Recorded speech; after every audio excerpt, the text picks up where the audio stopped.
Muy bien, vamos con otro tema. Estamos con don José de Chávez, coordinador del Observatorio de Conflictos Mineros y además ha sido viceministro. Bienvenido, gracias por estar aquí. Buenas noches y muchas gracias por la invitación. Muy bien, hay más de un tema con el que me gustaría conversar con usted.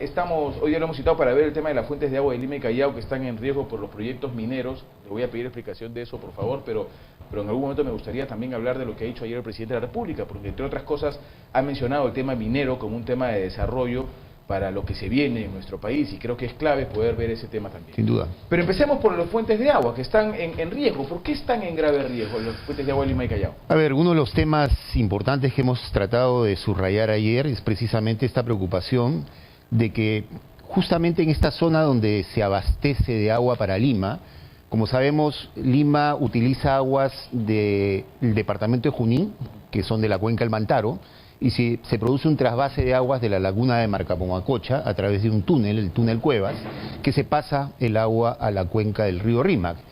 Precisamente en esta zona, en el distrito de Marcapumacocha, en Junín, se está construyendo, se va a comenzar a construir una mina, la mina de Ariana, que está precisamente en este ecosistema hídrico.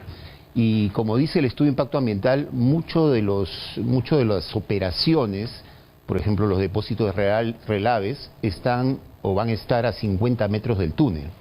Entonces, sin duda, es una zona de mucho riesgo, y esto que nos puede preocupar a los que trabajamos los temas ambientales.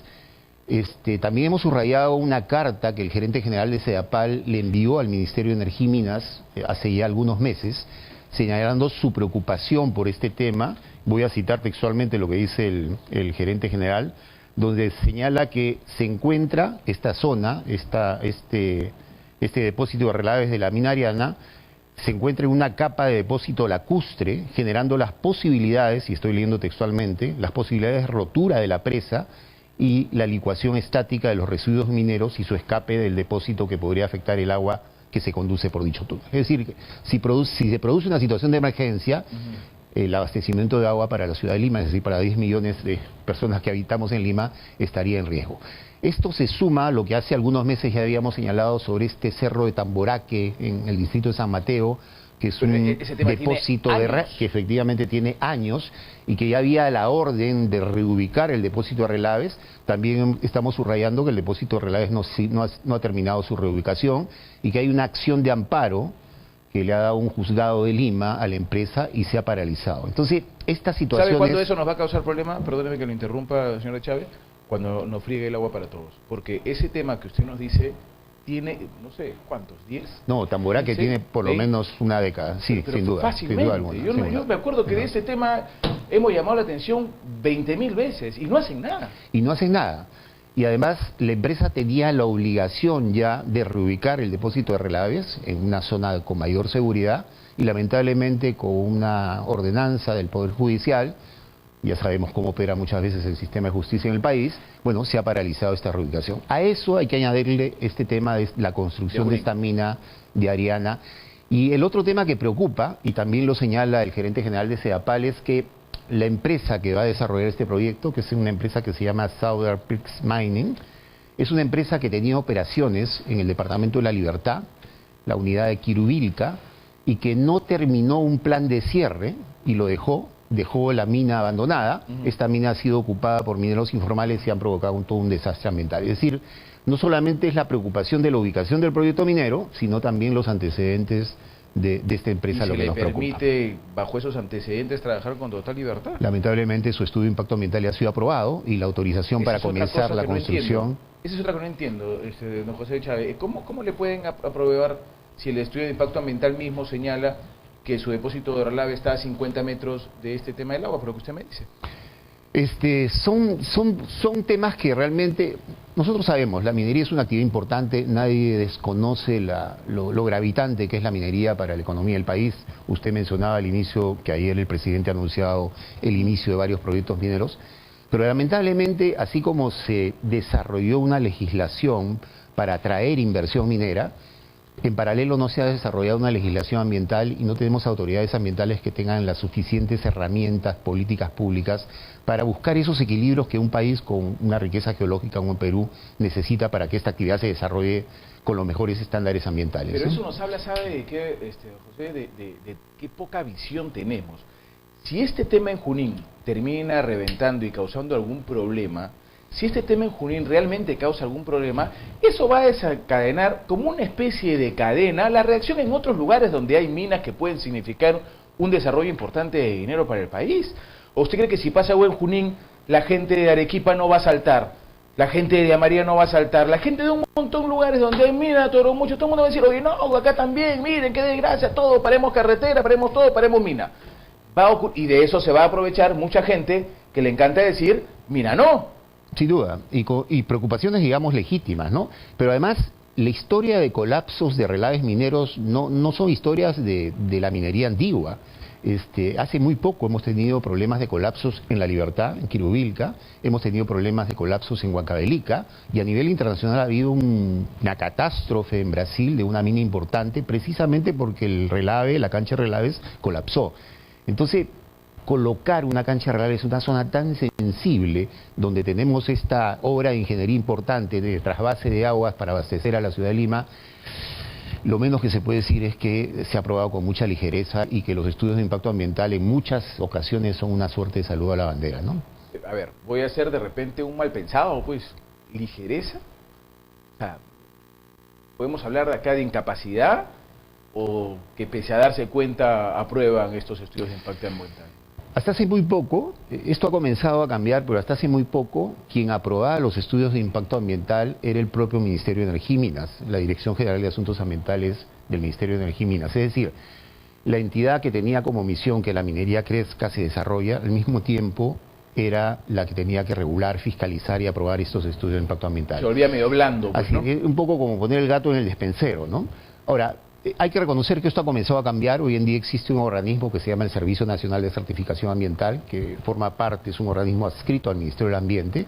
Entonces, este organismo va a comenzar, ya ha comenzado, dicho de paso, a aprobar estudios de impacto ambiental, y esperemos que de esta manera comience a cambiar y los estándares y las exigencias, y además el rol de fiscalización que tienen que tener, por ejemplo, Sinermin, el OEFA, el Organismo de Evaluación y Fiscalización Ambiental, que hace algunos años con una ley que se llama la 30230, que se aprobó en julio del 2014, perdió facultades de control, de regulación, de fiscalización, sean los organismos que tengan la capacidad para controlar de mejor manera las cosas, ¿no? Necesitamos organismos ambientales con mayores capacidades, con mayor fortaleza, para construir esos equilibrios que están haciendo falta. Nadie está diciendo que no haya minería. No, eso sería un absurdo decir que no haya minería. Pero necesitamos la minería con los mejores estándares ambientales, con instituciones fuertes que tengan capacidad de regulación. El propio presidente de la República ha hablado de minería, pero de minería responsable. Y él ha señalado, bajo ese tema subrayado, de minería responsable. Sin duda. Esto que usted nos cuenta no es responsable. Yo creo que no es responsable. Y además, yo creo que también pone sobre la mesa de discusión la necesidad que en el país comencemos a hablar de una política que la necesitamos a gritos, más aún en un país con importantes recursos naturales. Comenzar a ordenar el territorio. Es decir, un país como el Perú necesita discutir en serio y a fondo, con rigor, donde sí debería haber minería, pero también discutir donde no debería haber minería. Entonces, en zonas tan sensibles, en ecosistemas que prestan servicios ambientales tan importantes como es yo digo, nos interesa que ahí se desarrolle minería, ¿no? Hoy en día, así como todos los meses se calcula cuánto la economía ha crecido, hoy en día se hablan de otros tipos de indicadores. Hay un índice que se llama el índice de degradación ambiental. Y alguna vez el Banco Mundial hizo un cálculo que en el Perú, por degradación ambiental, perdíamos el 4% del Producto Bruto Interno. Es decir, los economistas tienen que comenzar a aprender a restar, no solamente a sumar. Es decir, así como la minería aporta al Producto Bruto Interno de la economía peruana, bueno, los impactos ambientales tienen un costo. Y ese costo también se puede medir en términos económicos. ¿Cuánto le costaría al país que se produzca una catástrofe ambiental en esta zona? ¿Cuánto perdería la economía peruana? ¿Cuánto perdería? ¿Qué tipo de colapso se produciría, por ejemplo, en la ciudad de Lima? Estamos hablando de la principal ciudad del país, 10 millones de personas que en una situación de riesgo se vería afectada. Sí, ¿no? Y la reacción sería, yo reitero desde mi modesto punto de vista, en cadena. Sin duda, sin duda. Sería en cadena. Y lamentablemente con razón, ¿no? Sí, y esta es la última pregunta sobre este tema, porque quiero que usted me explique sobre lo que ha hecho el presidente de la República ayer. Pero ¿Por qué a tan pocos especialistas les gusta hablar del mapa de productividad? Yo recuerdo, inclusive este año y el año pasado, haber preguntado mucho hasta que me cansé de preguntar, porque la gente no hace caso, o desde el gobierno no les importa, o debe ser muy difícil, no entiendo, pero yo entiendo que muchos especialistas, he visto hablar a varios, tengo la oportunidad de haber ido a San a ver a varios especialistas y hablan de este mapa, es decir, aquí se hace minería, aquí se hace agricultura, aquí el desarrollo es turístico, aquí el desarrollo de este tipo de cultura, para tener un orden, ¿no? ¿Por qué es tan complicado? A ver, en primer lugar, yo creo que la economía peruana ha sido una economía que históricamente y lamentablemente seguimos siendo una economía tremendamente dependiente de los recursos naturales. Y sobre todo somos una economía vinculada a la minería, ¿no? Y digamos, eso no está mal. El gran problema que tenemos es que nuestra matriz productiva es sumamente dependiente de los metales. Y deberíamos apostar por una matriz productiva diversificada.